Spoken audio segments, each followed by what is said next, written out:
માલપુરમાં આજે સજ્જડ વ્યાપારીઓ પર હુમલાને લઈને વ્યાપારીઓનો આક્રોશ. વ્યાપારીઓ દ્વારા અપાયું બંધનું એલાન. મોટી સંખ્યામાં વ્યાપારીઓ બંધમાં જોડાયા હતા. કડક કાર્યવાહી કરવાની વ્યાપારીઓએ પોલીસ સમક્ષ માંગ કરી હતી. આજકાલ કોઈ પણ સામાન્ય બાબત હોય તો પણ લોકો કાયદો હાથમાં લેતા ખચકાતા નથી અને સીધો જ પ્રહાર કરી દે છે.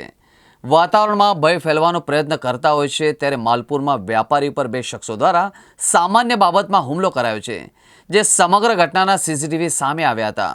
ગતરોજ સાંજના સમયે માલપુર માર્કેટ યાર્ડમાં પશુ આહારનો વ્યવસાય કરતા અને માલપુરમાં નદીવાળા ગોવિંદપુર ગામના વતની દિનેશ મૂળજી પટેલ પોનાની દુકાનમાં હતા.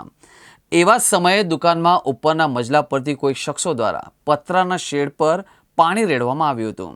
વ્યાપારી આ બાબતે ઉપરના માળે જ બે યુવકો હતા. તેઓને નીચે પશુદાનની બેગો મૂકી હોવાથી પાણી ન રેડવા માટે ટકોર કરી હતી, જેથી બે સ્થાનિક શખ્સો દિનેશ ઠાકોર અને ધર્મેન્દ્ર ઠાકોર ઉશ્કેરાઈ ગયા હતા અને વ્યાપારીને લોખંડનો સળિયો અને હાથાપાઈ કરી માર માર્યો હતો.